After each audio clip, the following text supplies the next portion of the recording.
नमस्कार दोस्तों, आज फिर से आप सभी लोगों का मेरे चैनल में स्वागत है। मैं आज फिर आप लोगों के लिए कुछ क्वेश्चंस लाया हूं जो आपके बिहार बोर्ड के लिए बहुत ही लाभदायक है।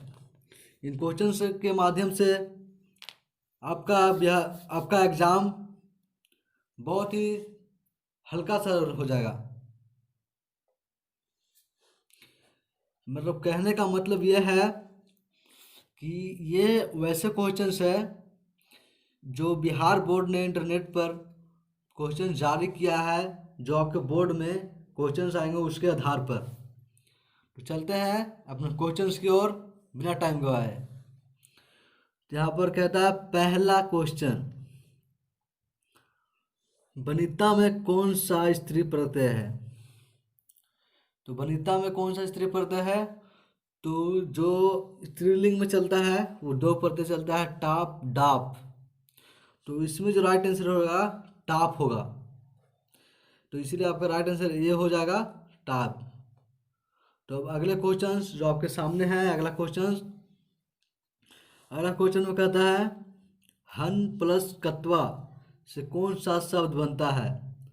तो हन प्लस कत्वा जोड़ेंगे तो उसमें न हटकर आधा त बन जाता है, यानी हत्वा हो जाएगा, यानी आपका राइट आंसर बी हो जाएगा। तो अगले क्वेश्चंस आप लोग सामने,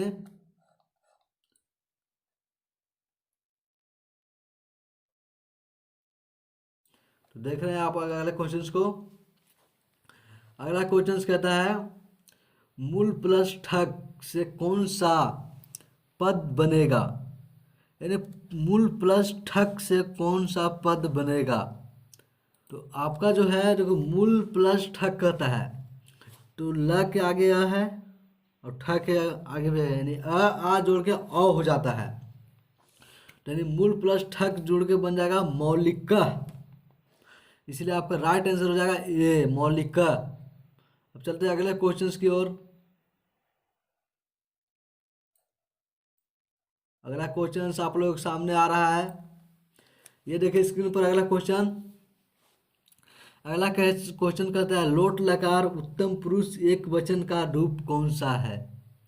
तो लोट लकार उत्तम पुरुष एक वचन का जो मतलब लकार है वो आप लोग याद कर रहे होंगे, तो उसका लकार हो जाएगा तपानी, यानी राइट आंसर आपका हो जाएगा सी।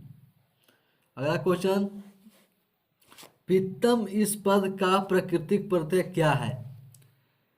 यानी पित्तम का जो प्राकृतिक प्रत्यय है वो क्या है? तो आपका राइट आंसर हो जाएगा, तो इसका जो होगा राइट आंसर, यानी पहले क्वेश्चन बढ़िया समझेंगे हम। पित्तम इस पद का प्राकृतिक प्रत्यय क्या होगा? तो इसका प्राकृतिक प्रत्यय जो होगा पा प्लस कट हो जाएगा, क्योंकि आ और आधा क के जुड़ने से बन जाता है ता, तो इसलिए पा प्लस कत हो जाएगा आपका राइट आंसर, यानी डी। अगला क्वेश्चन देखिए आप लोग सामने है, किस शब्द में दा प्रत्यय है? तो आप लोग प्रत्यय का मतलब आप लोग जानते हैं, यानी किसी शब्द का लास्ट वर्ड, यानी देखो एकदा, एकदा में जो है दा प्रत्यय, यानी राइट आंसर आपका हो जाएगा सी। चलते हैं अगले क्वेश्चंस की ओर। अगला क्वेश्चन आप लोग सामने, धर्मांतरम का सही विच्छेद क्या है? यानी कहता है धर्मांतरम का सही विच्छेद, यानी धर्मांतर में यानी संधि विच्छेद करते हैं तो उसका संधि विच्छेद हो जाएगा धर्म प्लस अंतरम, जो आपके ए में दे रखा है, यानी राइट आंसर आपका ये हो जाएगा धर्म प्लस अंतरम। अगला क्वेश्चन, किस पद में अविभाव समास है? तो दोस्तों यहाँ पर आपको जो समास पढ़े होंगे उन सबको सब लोग जान रहे होंगे कि किस पद में अविभाव समास है, तो आपका राइट आंसर। तो देखेंगे यहाँ पर अविभाव समास क्या कहता है, यानी जिसमें कुछ अलग हो, यानी यथाशक्ति, ये जो है आप लोगों के मतलब प्राकृतिक दिन है, तो आपका राइट आंसर हो जाएगा डी हो जाएगा यथाशक्ति। और दोस्तों अगर मेरी वीडियो आप लोगों को ज़रा सा भी अच्छा लगता हो तो लाइक करिए, सब्सक्राइब करिए और कमेंट करिए। अगर कुछ गलती लगता हो तो कमेंट में लिख कर भेज दीजिए, मैं उस गलती को सुधारूंगा। लेकिन हाँ, मेरा सहयोग करिए ताकि मैं आप लोगों के सामने ऐसे वीडियो लाता रहूँगा। तो चलते हैं अगले क्वेश्चंस की ओर। अगला क्वेश्चन कहता है आलसियों को प्रतिदिन आलसियों को प्रतिदिन इच्छा भोजन कौन दिलवाता था। यानी जो कहता है आलसी, यानी आलसी में लोग कहते हो जो काम वाम नहीं करे, जब आलस में घर बैठा रहे, तो उनको जो है इच्छा भोजन कौन कराता था, उनकी इच्छा पूर्ण कौन कराता था। तो उनको जो इच्छा भोजन कराते थे वो थे वीरेश्वर।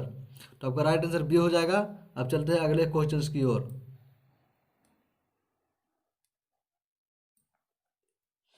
अगला क्वेश्चंस आप लोगों के सामने, तर्क्यते यद समीन गृहे अग्रिलाडसी, यानी अंगनी लाडसी अल्स कथा पाठ में यह किसकी उत्तकी है। ये कहता है जब तर्क्यते यदसिम्न गृहे अग्निलाडसी अलस कथा पाठ में यह किसकी उत्तक्ति है। तो इसका राइट आंसर हो जाएगा सी, तीसरे आलसी को। चलते हैं अगले क्वेश्चंस की ओर। स्त्रियों का रक्षक कौन करता है। तो दोस्तों अगला क्वेश्चंस जो थोड़ा मतलब मुझसे बाय मिस्टेक हुआ है उसके अंदर, तो दोस्तों संस्कृत जो है ऐसा ही मतलब विषय ही है जिसमें हर एक चीज़ को विषय से विषांतर को लेकर चला जाता है। यानी कहने का अर्थ यह है कि वो उसका शब्द ही ऐसा रहता है जिसे पढ़ने में थोड़ी कठिनाइयाँ होती है। तो वैसे शब्द वैसे भी वैसा जो है क्वेश्चंस आएगा नहीं। तो चलो अगले क्वेश्चंस की ओर। कहता है स्त्रियों का रक्षक कौन है।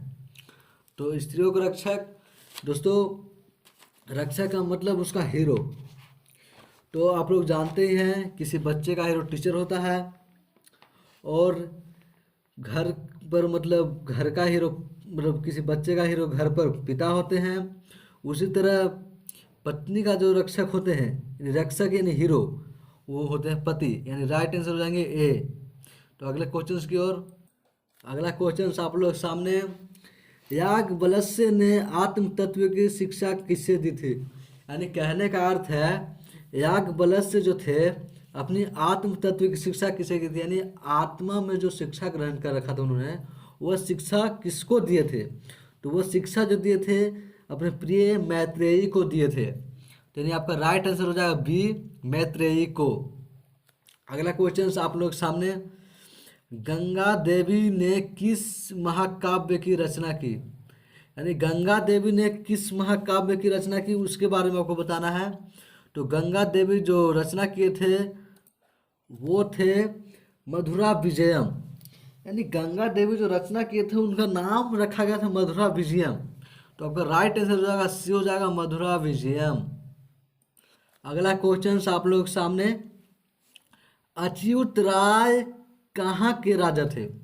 यानी किसी का नाम है अच्युत राय, उनके बारे में पूछता है कि वो कहाँ के राजा थे। तो वो राजा थे विजयनगर के। विजयनगर किसी शहर का नाम है, वहीं के वो राजा थे, यानी वहाँ उनका राज चलता था। तो आपका राइट आंसर हो जाएगा डी, हो जाएगा विजयनगर। अगला क्वेश्चन आप लोगों के सामने। अगला क्वेश्चन, स्वर्गा पवर्गा संपद मार्ग भूते किस देश को कहा गया। यानी स्वर्गा पवर्गा समुद्र मार्ग भूते किस देश को कहा गया है। तो उस देश को कहा गया था भारतवर्ष को कहा गया था। यानी आपका राइट आंसर ये हो जाएगा भारतवर्ष। अगला क्वेश्चन, सीमंतोन्नयन किस संस्कार के अंतर्गत आता है। यानी सीमंतोन्नयन का मतलब होता है किसी के अंदर उसके नयन का निर्माण होना। यानी कोई बच्चा या कुछ भी उदाहरण में ले लिया जाए, कोई बच्चा ही लिया जाए, तो उसके अंदर नयन का निर्माण कब होता है। तो उसके अंदर नर्म होता है नयन, यानी आँखें का निर्माण जब होगा जब वो जन्म मतलब लेने वाला होगा तब ना। यानी जन्म से पहले, कहने का मतलब ये है कि जब कोई भी बच्चा जन्म लेता है तो उसके पूरे यानी हाथ पैर आँख उख सब आया रहता है। तो वही पूछा सीमंतोन्नयन किस संस्कार के अंतर्गत आता है। तो वो जो है जन्म पूर्व संस्कार के अंतर्गत आएगा, यानी जन्म होने से पहले। यानी राइट आंसर हो जाएगा आपका बी।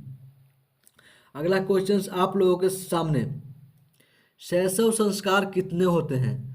तो शैशव संस्कार जो होते हैं 6 होते हैं, और कौन कौन से होते हैं अगले वीडियो में आप सबको बताऊंगा। तो अगले क्वेश्चन की ओर चलते हैं। कहता है कन्यादान किस संस्कार में होता है। तो दोस्तों कन्यादान आप सभी लोग जानते होंगे, जब किसी का शादी होता है तो उसके बड़े भाई चाहे पिता जो दान करते हैं उसे कहा जाता है कन्यादान। तो वो किसके अंतर्गत आता है, यानी मैरिज, विवाह के अंतर्गत, जिसे हम लोग शादी कहते हैं। राइट आंसर हो जाएगा विवाह। अब चलते हैं अगले क्वेश्चन की ओर। अगला क्वेश्चन, नीति श्लोका पाठ के आधार पर अविश्वासी पर विश्वास कौन करता है। ये कहता है नीति श्लोका पाठ के आधार पर जो अविश्वासी है उस पर विश्वास कौन करता है। तो उस पर जो विश्वास करता है वो करता है अधम। अधम, इसके बारे में भी अगले वीडियो में जानेंगे। अगला क्वेश्चन कहता है सुखावा क्या है। तो सुखावा क्या है, तो सुखावा जो है, सुखावा का मतलब होता है माफी। क्या है, तो माफी को संस्कृत में हम लोग क्षमा कहते हैं, जो आपका राइट आंसर हो जाएगा डी। तो अगले क्वेश्चन की ओर चलते हैं। अगला क्वेश्चन आप लोग सामने, मनोहरह में कौन सी संधि है। तो मनोहरह, इसका आप लोग पहचान आसानी से कर सकते हैं, जिस भी वाक्य के लास्ट में डबल बिंदु दिखाई दे तो वो पक्का विसर्ग में आएगा। तो इसलिए आपका राइट आंसर सी हो जाएगा विसर्ग। चलते हैं अगले क्वेश्चन की ओर। किस शब्द में प्रति उपसर्ग नहीं है। तो किस शब्द में प्रति उपसर्ग नहीं है, तो आप देख सकते हैं प्रत्येकम, यानी प्रति कहीं ना कहीं से आ रहा है इसमें। तो साफा, प्रतिदिन, प्रतियोगिता। यहाँ देखिए प्रभाव, प्रभाव में जो है त का विचार ही नहीं हुआ है, यानी खाली प्र है लेकिन भावम अलग से है, इसलिए आपका राइट आंसर है डी, प्रभावम। अब चलते हैं अगले क्वेश्चंस की ओर। अगला क्वेश्चन, किस समास का पहला पद संख्यावाचक होता है। तो दोस्तों ये जब आप लोग समास पढ़े होंगे तो आप लोगों को पता चल ही गया होगा कि द्विगु समास में पहला पद जो होता है संख्यावाचक होता है। तो यानी आपका राइट आंसर हो जाएगा सी, द्विगु समास। चलते हैं अगले क्वेश्चंस की ओर। वृक्षात पत्राणि पतंती, वाक्य के वृक्षात पद में पंचमी विभक्ति किस सूत्र में होगी। तो इसका राइट आंसर होगा अपादने पंचमी। यानी इसका कहने का मतलब था ना, वृक्षात पत्राणि पतंती, वृक्षात पद में पंचमी विभक्ति, तो पंचमी विभक्ति में आता है अपादाने। तो इसलिए आपका राइट आंसर हो जाएगा अपादाने पंचमी, यानी सी आपका राइट आंसर। चलते अगले क्वेश्चंस की ओर। अगला क्वेश्चन, क्रिया का आधार कौन सा कारक है। यानी क्रिया का आधार जो होता है अधिकरण पर होता है, इसलिए क्रिया का आधार अधिकरण के लिए है, यानी आपका राइट आंसर हो जाएगा क्रिया का अधिकार होता है अधिकरण। तो आपका राइट आंसर बी हो जाएगा अधिकरण। अगला क्वेश्चन, व्यम किस शब्द का रूप है।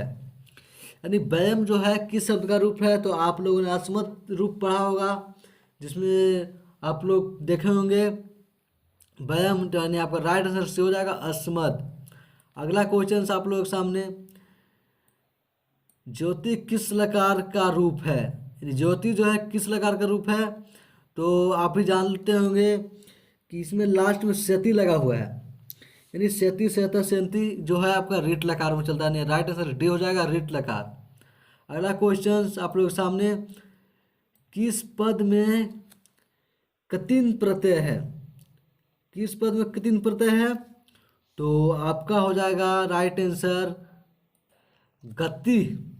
गति जो है कृत्रिम प्रत्यय है, जिसमें देखा जाए तो होगा ग प्लस, यानी ग प्लस आधा क तक पर मात्रा आधा न, तब बन जाता है आपका गति। यानी आपका राइट आंसर से हो जाएगा गति। अगला क्वेश्चन, कुमार प्लस डीप से कौन सा शब्द बनता है। दोस्तों कुमार प्लस डीप, यानी र के अंदर आगे अ है और इसके आगे ई है, तो अ और ई जो होता है ई बन जाता है। तो इसका राइट आंसर है आपका ए, कुमारी। तो दोस्तों आज के लिए इतना ही। अब आपके लिए नेक्स्ट वीडियो आएगा नेक्स्ट डे। तो दोस्तों अगर वीडियो ज़रा से भी अच्छी लगी तो लाइक करिए, सब्सक्राइब करिए, ताकि ऐसे वीडियो आपको हर बार मिले। यानी कहने का अर्थ है ये दोस्तों जो बिहार बोर्ड द्वारा जारी किया गया क्वेश्चंस है, इन क्वेश्चन से कई क्वेश्चन जो है आपके एग्जाम्स में मैच करेंगे, तो आपको ये क्वेश्चंस को अच्छी तरह से याद कर लेना है। और दोस्तों मेरे चैनल को सब्सक्राइब कर दिए ताकि आपको क्वेश्चन से मिलते रहेंगे। तो धन्यवाद दोस्तों।